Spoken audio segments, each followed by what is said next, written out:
Welcome to the Rush Hour. In this series, we will be analyzing news headlines, articles, and social media posts as presented to us by mainstream media. As we all know, journalism is verified gossip, but we are not journalists. We are truth tellers. Andrew Mwenda. In his article, he mentioned that Bobby Wine has exposed himself as just another selfish, power-hungry politician seeking power above everything else, quoting the fact that he's still holding his rallies when we have a global pandemic. Do you agree with Andrew Mwenda on this point? First of all, people like Mr. Andrew, I'm supposed to ask them a question because he's older than me and he's a proud old man. He always say that he's the man of the clan, the elder of the clan. So the elder of the clan, I want to ask you a question that I will need answer to. How did we get here to find that a country looks as messy as it is? It's not Bobby Wine who made it messy. It has been this messy. So people like you, Mr. Andrew, or people like him, what they do, they want to think for other people, not to make the narrative that for them they think for others. One of the things, Bobby Wine, why is he? Andrew is equivalent to people who see you as a nice swimmer, and they choose to say that they do not see anything like dust, so your speed is not worth it even when you win them. What am I trying to say? That people like him, they always find a way they twist words and the English, very nice English when you read it, but what are they saying? Really nothing. Bobby Wine is not the problem, and Bobby Wine is a member of parliament. He has tried. He was in parliament and other MPs opposition. They wanted the election to be postponed. Why wasn't it postponed? Because if it was postponed, it means Yoweri Kaguta Museveni Tibuhaburra, who would have gone to the campaign when he is not the president. And of course, he'll be scared because the constitution of Uganda highlights it very clear that if it was postponed by announcing the state of emergency, it means the power of presidents moved to the speaker. So today, as we're talking, Honorable Rebecca Kadaga, she'll be the president of Uganda, and Museveni did not want this, so he chose that people should go to election. When you make reckless claims like that, that one that Bobby Wine is just power hungry.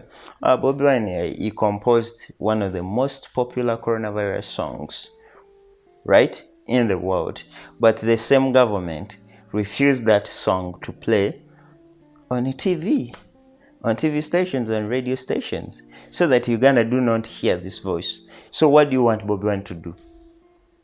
I ask, what do you want him to do? He has led this campaign from the word go. He composed one of the most popular songs worldwide. It was played world over, right? But only in Uganda, even I can't bet whether UBC played that song. So when you people in government monetized everything, politicized everything, even people's lives, you want to find a blame, you want to find someone to put a blame on. I think this is where they go, and I call this electro nonsense. So we are in all these things is rubbish. That paragraph is rubbish in my idea. He later went on to counter-compare Ugandan elections to USA elections. He said that in USA, we saw Trump and his supporters campaigning and meeting and not following the COVID-19 guidelines. SOPs. Guidelines. While Biden did his campaigns in Mm-hmm. a more organized way. Mm-hmm. And as a result, according to him, Mm-hmm. we saw Biden winning over Trump. Mm-hmm. And he concluded by saying that, Mm-hmm. and I quote, I applaud Biden and condemn Trump in the same way I wish Bobby Wine bad luck in this election. Mm-hmm. Now, Devon is a very smart guy. He always finds his way into the Bible. When they ask, the first coup happened in the heaven. So I think here Andrew is trying to twist, to bring a example from United States, where these two parties, Democratic Party has grassroots, right? So Republicans, they do have, right? And both of them are, at least for the last 10 years, they have seen power. And you compare someone, Bobi Wine's party today, as I'm talking, it has just made 5 months old, right? Quite young baby. When Bobi Wine wanted to consult people before COVID-19, he went to Our Lady of Good Counsel, that is in his constituency, Chadondo East, to consult people in the open ground. He's refused, right? There was no COVID then. Then he tries to go, they tell him, okay, you must find your way indoors. He tries to go to Lila. They did refuse him, right? So he has not campaigned. He asked you, okay, we can postpone the elections. The government refused because they find that, okay, Museveni is popular because he's been ruling the country on decree. I think now Ugandans can give him. To the contrary, they find out that Ugandans are just keeping quiet, but they are really praised. So Andrew, he wants to compare two uncomparable things. In my view, the campaign in the United States and that of Uganda is equivalent to comparing immiscible liquids. They are immiscible. They do not meet anywhere. Even when you try to force them,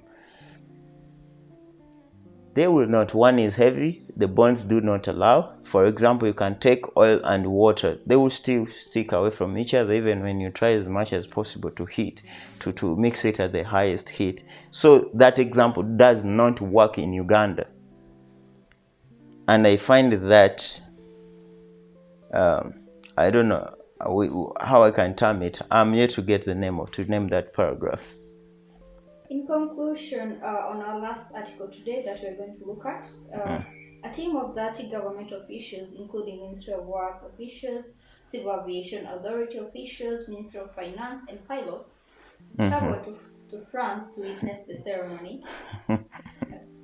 It's a bit funny, I know. So, what is your say on this?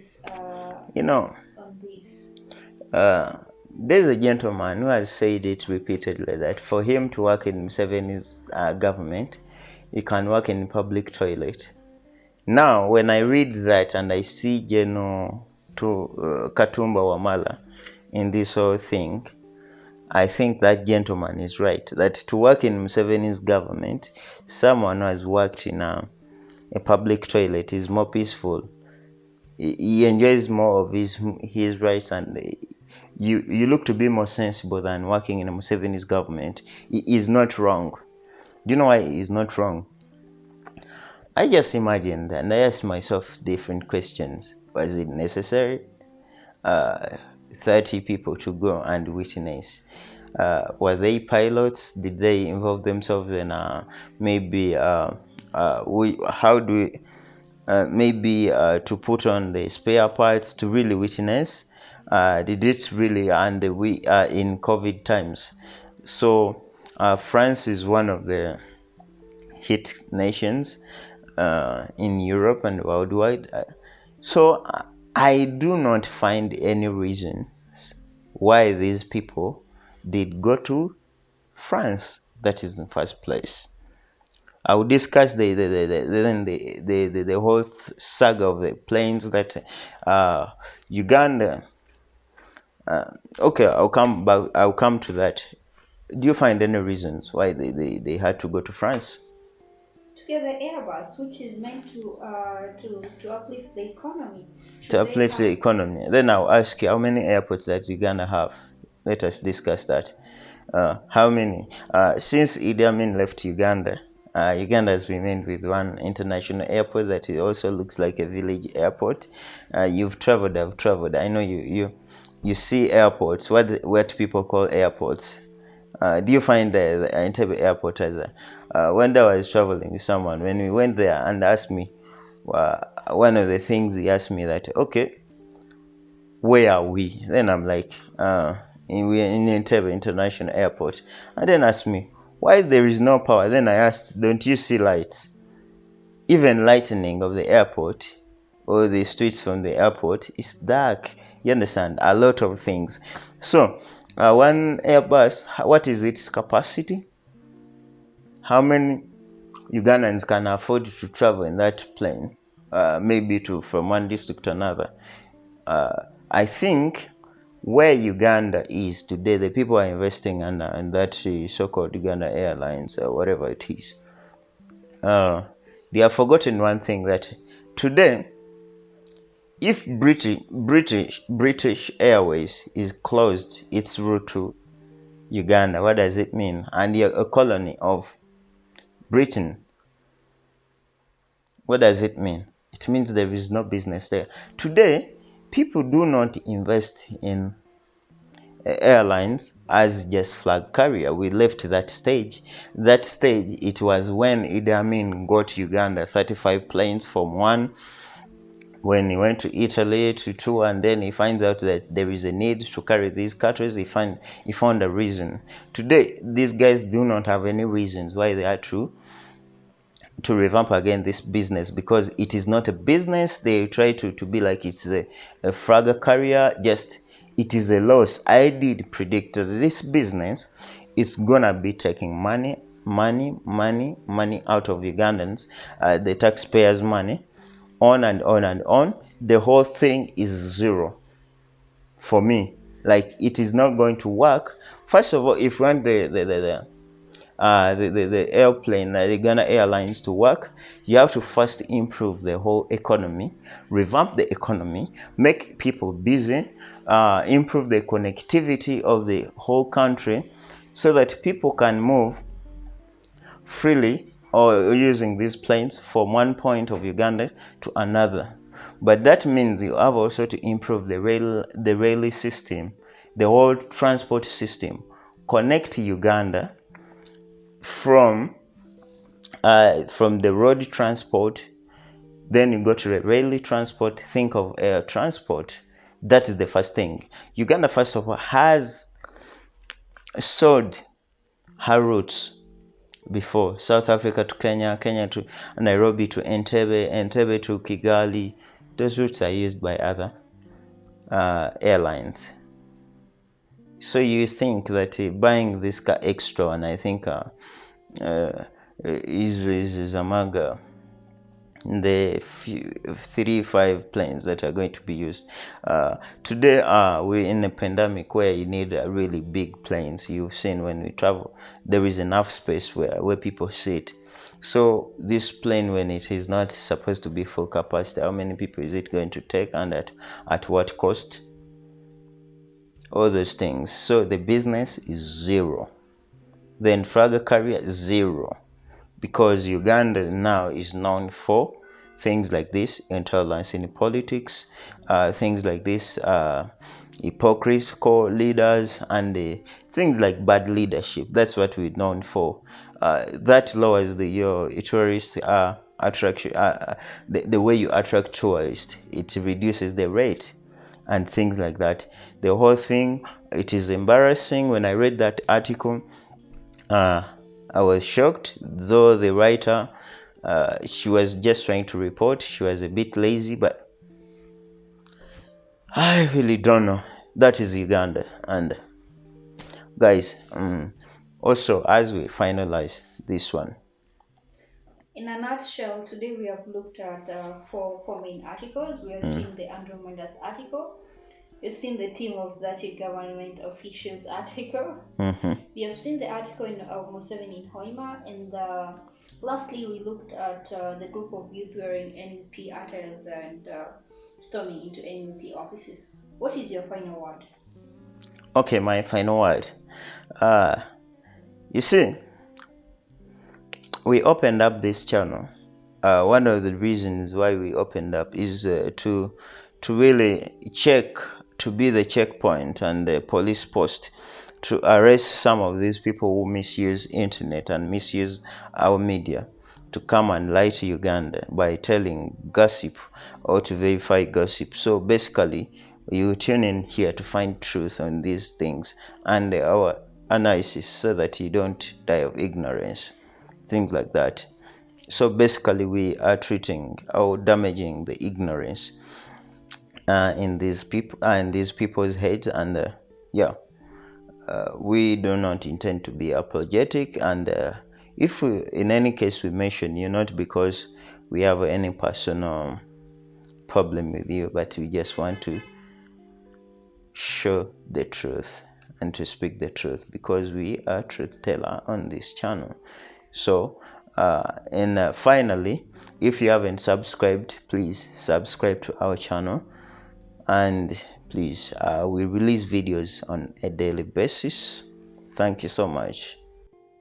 Hey guys, if you've managed to get this far in this video, please, we thank you for that. And we also say, can you please subscribe? Please subscribe to our channel so that you give us more energy to make videos like this.